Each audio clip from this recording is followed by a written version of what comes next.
DPRD Kota Batam menggelar rapat dengar pendapat umum (RDPU) terkait penindakan rokok ilegal di Batam, di mana rokok yang dimaksud tersebut, bahwa rokok yang tidak memiliki pita cukai yang merajalela beredar di Kota Batam. Sebab menurut Komisi 1 DPRD Kota Batam, dengan maraknya peredaran rokok yang tidak memiliki pita cukai tersebut, tentu dapat merugikan pendapatan daerah Kota Batam. Untuk itu, Komisi 1 DPRD Kota Batam memanggil semua pemilik perusahaan yang memproduk rokok yang tidak memiliki pita cukai tersebut. Akan tetapi, semua pemilik perusahaan yang memproduk rokok yang tidak memiliki pita cukai tersebut tidak hadir dalam rapat yang digelar di ruang rapat Komisi 1 pada minggu lalu. Untuk itu, anggota DPRD Komisi 1 Fadli akan segera mengagendakan ulang terkait peredaran rokok yang tidak memiliki pita cukai yang marak beredar di Kota Batam. Menurut Fadli, dengan adanya peredaran rokok tanpa memiliki pita cukai tersebut tentu dapat merugikan pendapatan daerah di Kota Batam ini secara PAD. Rokok ilegal ini marak setiap hari menjadi konsumsi tingkat Kota Batam dan sekitarnya. Karena banyak sekali peredaran rokok yang tidak ada pita cukainya.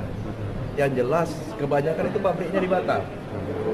Dan kita tahu bahwa Batam ini yang merupakan salah satu kota berstatus khusus, free trade zone. Sehingga barang impor dari luar itu bebas pajak ke Batam. Barang ekspor dari Batam ke luar negeri itu bebas pajak. Jadi surga bagi para investor-investor untuk melakukan investasi di Batam tentang rokok ini. Sehingga mereka semuanya impor barang-barang bakunya, barang-barang produksinya, dan ekspornya juga gratis. Sehingga apa keuntungannya untuk Batam secara PAD? Apa untungnya untuk negara kita? Kalau tak pakai bea cukai, tak pakai pita cukai, tidak pakai pajak dan lain sebagainya. Sementara karyawannya tidak banyak, semua dipakai dengan sistem mesin produksi canggih. Tidak padat karya berarti ya? Tidak padat karya. Kalau kita lihat di Jawa, pabrik-pabrik rokok itu memang memberdayakan tenaga kerja, ibu-ibu, emak-emak juga bisa kerja. Kalau di sini PMA-nya pun kita tak jelas bagaimana aturan tinggalnya, aturan kerja dan sebagainya, makanya itu harus kita investigasi. Saya mohon rekan-rekan pers juga peduli dengan ini bahwa mungkin sebagian kita beruntung dapat rokok murah, tapi apa bahan baku rokok itu pernah tak kita selidiki? Betul tidak sehat untuk konsumsi kita? Ini kan bahannya dari luar semua. Ya, ada tak lab yang sudah mengecek keabsahan rokok itu baik untuk dikonsumsi sebagai rokok? Tapi mohon izin, selama ini ada nggak dari pihak DPR untuk melakukan sidak ke gudang tersebut atau PT tersebut? Kita sekarang tidak jelas keberadaan pabrik rokok ini sendiri, kita tidak jelas. Ini penuh dengan keabu-abuan. Dan kami menduga bahwa memang di sini banyak kesalahan-kesalahan yang dilakukan oleh pengusaha-pengusaha nakal.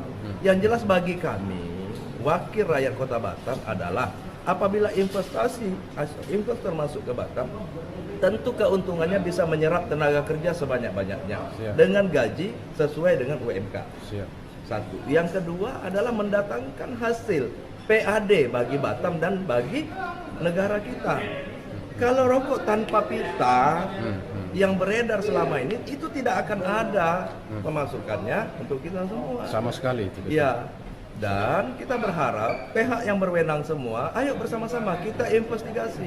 Kalau memang ini tidak menguntungkan bagi Batam atau bagi Indonesia, kita tidak setuju ada pabrik-pabrik itu berdiri di Batam.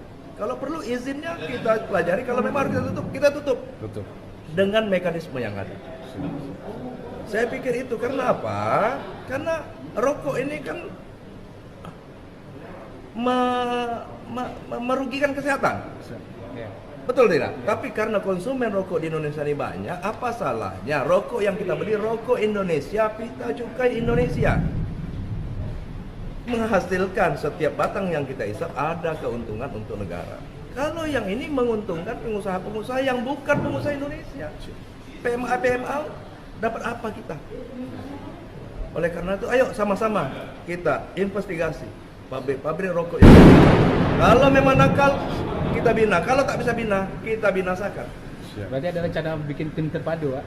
Harus kita lakukan, kita akan panggil lagi, lihat itikat baiknya. Sudah 2 kali kita panggil RDP, yang datang hanya perusahaan-perusahaan rokok yang katanya tidak ada rokok yang beredar di Batam. Tapi mana yang lain? Kenapa tidak hadir? Ini menurut kami duga ada itikat yang tidak baik untuk menghadiri RDP saja mereka tidak siap. Izin Pak, seperti apa yang rokok yang lain, yang pemilik-pemilik yang lain itu yang Bapak maksud itu? Kan banyak rokok Manchester, rokok Oppo, macam-macam rokok ada di Batam. Di mana pabriknya? Dan Lukman, macam-macam rokok yang merek-merek rokok yang beredar. Bukan hanya di Batam, di seluruh Sumatera. Mana pengusahanya kok tidak datang? Tadi menurut dari anggota DPR Komisi 1 atau DPR Komisi 1, ada nggak untungnya kira-kira dari perusahaan rokok yang memproduksi rokok-rokok yang non cukai atau ilegal ini? Apa keuntungan Batam yang ini? Tidak ada keuntungan bagi Batam. Itu yang saya tegaskan. Kenapa? Bahan baku rokok yang diimpor dari luar negeri itu bebas pajak masuk Batam. Terus ekspor rokok yang sudah jadi ini diekspor ke luar negeri bebas pajak untuk aturan di Batam. Jadi apa dapat kita? Terus rokok yang beredar di sekitaran Batam dan sekitarnya itu tanpa cukai. Berarti tidak ada pajak di situ, tidak ada bea cukai, tidak ada cukainya. Jadi dapat apa kita? Masa satu pabrik rokok karyawannya hanya 23 orang, ada karyawan asing 6 orang. Sementara lihat pabrik rokok di Kudus, di Jarum, ribuan tenaga kerjanya, 24 jam bekerja. Betul tidak? Itu ini 23 orang tadi dalam data kan? Tapi tadi ada saya dengar tadi, kalau memang tidak ada keuntungan bagi Batam, itu gimana kira-kira? Batam ini adalah tempat investasi. Memang kita tampung investasi, memang kita apresiasi investasi yang masuk ke sini.